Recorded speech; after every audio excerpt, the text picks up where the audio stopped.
Mesdames, Messieurs, bonsoir et bienvenue sur cette nouvelle édition d'information sur la télévision Labaye. La paix, rien que la paix, c'est le message livré ce matin par les femmes nigériennes, tous bords confondus. Elles ont également lancé un appel à l'ensemble du peuple nigérien pour éviter une crise post-électorale pour notre pays. Le compte-rendu de Aret Salah. Depuis la proclamation des résultats globaux provisoires des élections présidentielles à second tour par la CENI, le Niger vit dans un climat politique très tendu. Pour contribuer à détendre l'atmosphère, les femmes nigériennes à tous bords confondus étaient ce vendredi jour saint de l'islam au palais de congrès pour d'abord invoquer le Tout-Puissant pour qu'il descende la paix, la stabilité et la cohésion sociale dans notre pays.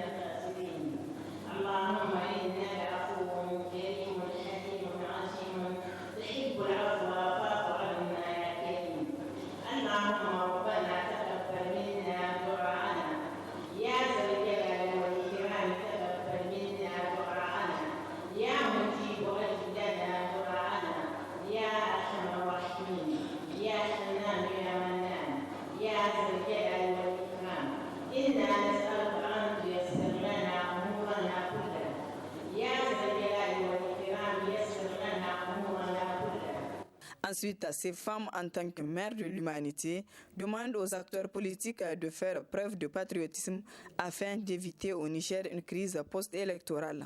Nous, femmes nigériennes, épouses, mères, filles, ambassadrices de la paix, gardiennes des valeurs traditionnelles et mères de l'humanité, conscientes qu'en des cas de conflit, nous et nos enfants constituent les principales victimes. Interpellons la classe politique dans son ensemble à bannir toute forme de violence, à privilégier le dialogue et à utiliser les voies légales en matière électorale en cas de recours. Demandons à ces mêmes acteurs politiques un sursaut patriotique dans le seul et unique intérêt du pays. Aux médias publics et privés de travailler avec professionnalisme. Aux utilisateurs des réseaux sociaux de vérifier la véracité des informations avant tout partage. Cette déclaration d'apaisement a été mise à profit par ces femmes pour saluer le président sortant Issoufou Mahamadou pour son leadership qui lui a valu des distinctions honorifiques. Par cette même occasion, nous, femmes nigériennes, félicitons le président de la République, son Excellence Mahamadou Issoufou, pour le respect de la Constitution, consacrant ainsi la première alternance pacifique au Niger. Pour l'amélioration de l'indice du développement humain, pour le prix qui lui a été décerné par la Fondation Mo Ibrahim, pour la distinction honorifique qui lui a été faite par le Nigeria en baptisant une voie express d'Abuja, Issoufou Mahamadou, pour ne citer que cela. Enfin, les femmes nigériennes à tous bords confondus présentent leurs condoléances aux familles endeuillées suite à l'attaque meurtrière de la zone de Bani Bangou qui a coûté la vie à 58 personnes, souhaitent prompt rétablissement aux blessés et condamnent avec la dernière énergie cet acte barbare. Prévue pour demain, la marche suivie de meeting de l'opposition a été interdite par les autorités de la ville de Niamey. Une décision attaquée en justice par l'opposition. D'autres précisions avec Ismaël Mouni. Risque de troubles à l'ordre public. Par conséquent, la marche suivie de meeting que projette d'organiser la coordination régionale de Niamey de la coalition de l'opposition est interdite. Voilà ce qui ressort d'un arrêté du président de la délégation spéciale Mokhtar Mahmoudou en date du 18 mars. Pour l'opposition, cette décision démontrent la frousse de leurs adversaires. D'abord, c'est la preuve établie maintenant que ce gouvernement a peur. Ce gouvernement a peur que le peuple réaffirme son soutien au président Mahamadou Ousmane. Mais nous sommes des légalistes, nous sommes des pacifiques. Notre intention était de faire une marche pacifique, de faire une véritable démonstration de force dans le calme et la sérénité. Mais malheureusement, ce gouvernement, qui a toujours été connu et reconnu comme liberticide, atteint porte atteinte une fois de plus aux libertés fondamentales de l'opposition. Mais en tant que personne légaliste, nous allons bien sûr aller devant les tribunaux pour que cette interdiction soit levée. L'opposition ne compte pas en rester là. D'ores et déjà, elle a attaqué en justice cette décision du responsable de la ville de Niamey. Nous sommes des légalistes, nous avons introduit une requête devant le président du tribunal afin que cette interdiction soit levée.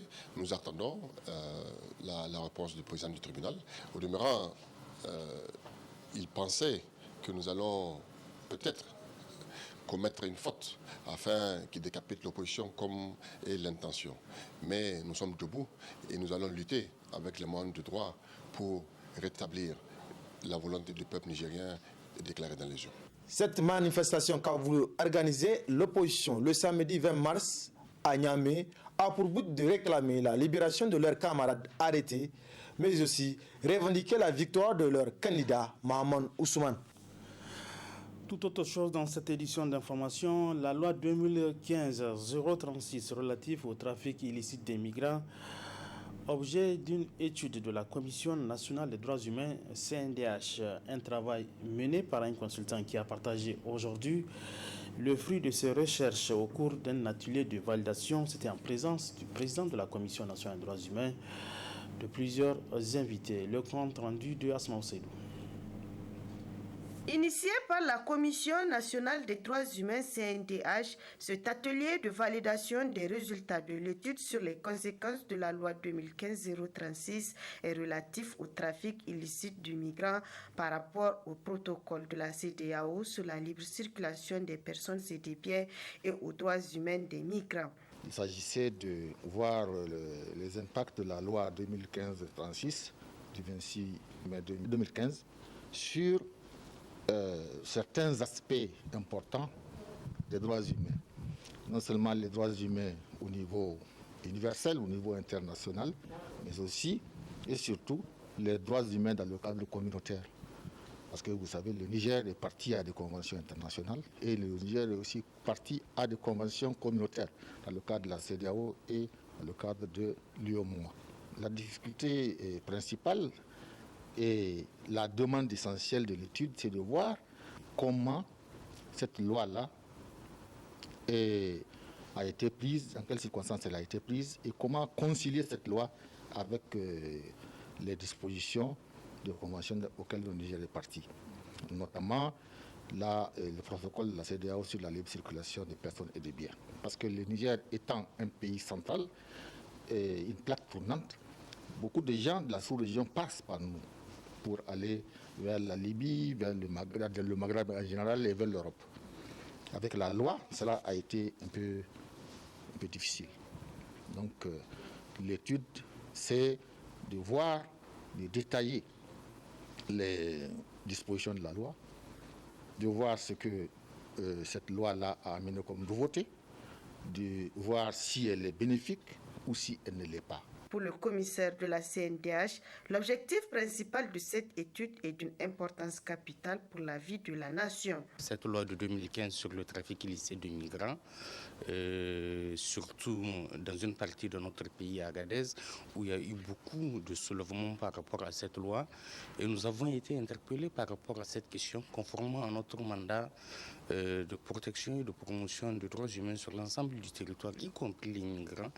Il est une obligation pour la Commission nationale des droits humains de se pencher sur cette question-là et voir effectivement si cette loi-là a quelques insuffisances conformément aux engagements auxquels l'État du Niger est parti, et puis relever ces insuffisances, faire un diagnostic complet et éventuellement faire des recommandations au pouvoir public à l'effet de réadapter la loi par rapport aux engagements internationaux de notre pays. Notons qu'au cours de cet atelier, une conférence sur la thématique a été organisée pour édifier davantage les participants à cette rencontre issue de plusieurs structures.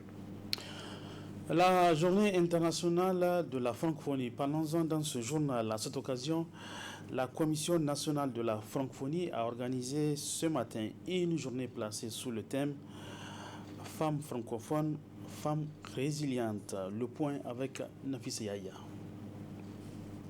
C'est sous le thème « Femmes francophones, femmes résilientes » que la Commission nationale de la francophonie célèbre le 51e anniversaire de la Journée internationale de la francophonie au Niger. Ce jour anniversaire fait référence à la naissance le 20 mars 1970 sur les rives du fleuve Niger à Niamey de l'Agence de coopération culturelle et technique qui allait devenir en 2005 l'Organisation internationale de la francophonie. Il nous plaît toujours de rappeler avec fierté que notre pays en est le berceau et notre ancien président Fegori Hamani, l'un des 4 pères fondateurs. La semaine dernière, c'était le 8 mars qui célébrait les droits de la femme, et une semaine après, dans le cadre de la Journée internationale de la francophonie, nous célébrons les femmes francophones et femmes résilientes. C'est très stimulant pour nous. Et quelques mots sur mon point de vue sur la question.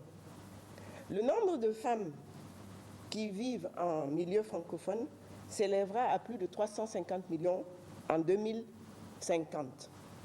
Dans un contexte probable d'amélioration des indicateurs de développement et d'avancée des droits, des acquis socio-économiques.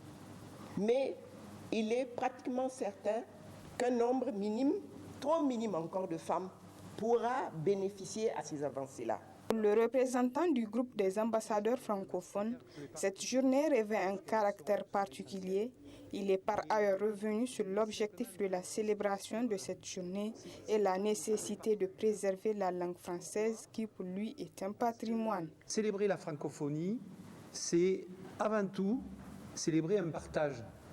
Le partage d'une langue, mais ça ne se limite pas à une langue, c'est un partage aussi de culture et c'est aussi un partage de valeurs.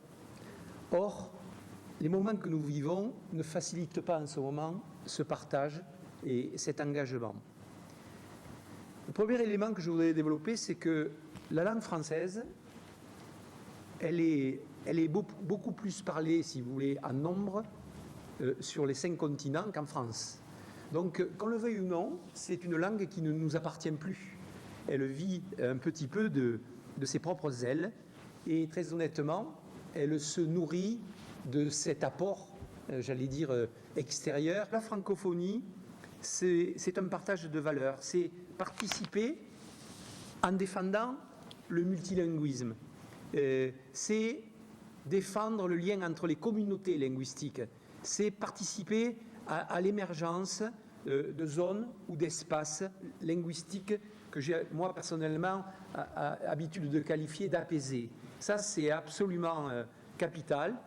Et je pense que le Niger, à ce niveau, est un bon exemple. La remise de prix aux lauréats du concours de lecture à cette occasion a constitué le clou de cette cérémonie. L'actualité dans nos régions, les organisations de la société civile de la région du fleuve ont rendu publique une déclaration. La situation sécuritaire qui prévaut dans cette partie du pays a été largement développée dans cette déclaration. Suivons un extrait avec un des membres de ces structures de la société civile du Tillabéri, M. Hama Oumarou. Déplorons avec tristesse cette attaque sanglante et apportons notre soutien sans réserve et toute notre compassion à toutes les victimes de cette barbarie orchestrée par des individus sans foi ni loi. Présentons nos condoléances les plus attristées aux familles endeuillées ainsi qu'à la ainsi qu'à toute la nation nigérienne et souhaitons un prompt rétablissement aux blessés. Condamnons par la même occasion ces exactions sur les populations civiles ainsi que le laxisme des autorités en charge de la gestion de cette crise sécuritaire qui endeuille malheureusement presque quotidiennement de nombreuses familles. Exigeons du président de la République et du gouvernement de la 7e République, seul comptable de cette situation macabre devant l'histoire, la prise urgente de mesures efficaces, claires et opportunes pour contenir cette insécurité sans cesse grandissante, qui se cristallise du jour au lendemain à travers le développement des formes à la fois intolérables et ingérables, qui risqueront de compromettre inéluctablement la vie de la nation. Exigeons le départ des forces françaises dont la présence n'a servi qu'à mystifier nos forces nationales à lieu et place de l'assistance militaire et technique qu'elles sont censées nous apporter. Demandons aux hommes politiques de la région, tout bord confondus, qui ne voient en ces populations profondément meurtries que des électeurs souvent assimilés à du bétail électoral et aux intellectuels valets locaux de l'impérialisme dont leur science nous desservent, de sortir de leur mutisme et de leur égoïsme pour éprouver un minimum de fierté en s'engageant vaillamment dans cette lutte qui est aussi la leur. Qu'ils sachent que nous sommes tous embarqués sur un même radeau et quand l'ouragan viendra, nous serons tous menacés à la fois. Sans distinction aucune, même pas les bunkers dans lesquels ils sont terrés ne les épargneraient. Aux populations éprouvées, nous leur demandons de rester unis et solidaires en développant des gestes de solidarité agissantes et ne pas laisser se divertir. Invitons l'ensemble de la population de la région de Tillabéri et au-delà les Nigériens épris de paix à œuvrer inlassablement par la conjugaison de leurs efforts multiples et multiformes dans l'union de cœur et des esprits pour le retour d'une paix définitive dans la région de Tillabéri et le Niger tout entier. Enfin, prions Dieu le Tout-Puissant, le Clément, le Miséricordieux à nous venir en aide, à vaincre définitivement ces forces obscurantistes et épargner à notre pays des épreuves difficiles supplémentaires. Dans le même ordre d'idées, ce communiqué de presse de la Confédération démocratique des travailleurs du Niger, CDTN, la Confédération démocratique des travailleurs du Niger, CDTN, condamne fermement cet acte barbare perpétré contre nos voisines populations par des individus sans foi ni loi. Devant ce drame, la CDTN présente aux familles éplorées et à l'ensemble du peuple nigérien ses condoléances les plus émues. La CDTN apporte son soutien ferme et indéfectible aux forces de défense et de sécurité dans leur noble mission de défense du territoire national et de protection des personnes et de leurs biens. La CDTN demande-t-elle au gouvernement de trouver des solutions urgentes et rapides afin de permettre aux populations nigériennes en général et celles de Tillabéri et d'Ifa en particulier de vivre en toute quiétude. Enfin, la CDTN demande aux populations de coopérer avec les forces de défense et de sécurité et invite le gouvernement à doter ces dernières des moyens conséquents dans le cadre de leur mission quotidienne. Que Dieu protège le Niger et son peuple contre les forces du mal. C'était là un communiqué de presse de la CDTN signé le secrétaire général Idrissa Djibrila. Et c'est par ce communiqué de presse que prend fin cette édition d'information. Mesdames et messieurs, merci à vous de l'avoir suivi. Bon début de week-end à tous, bonsoir.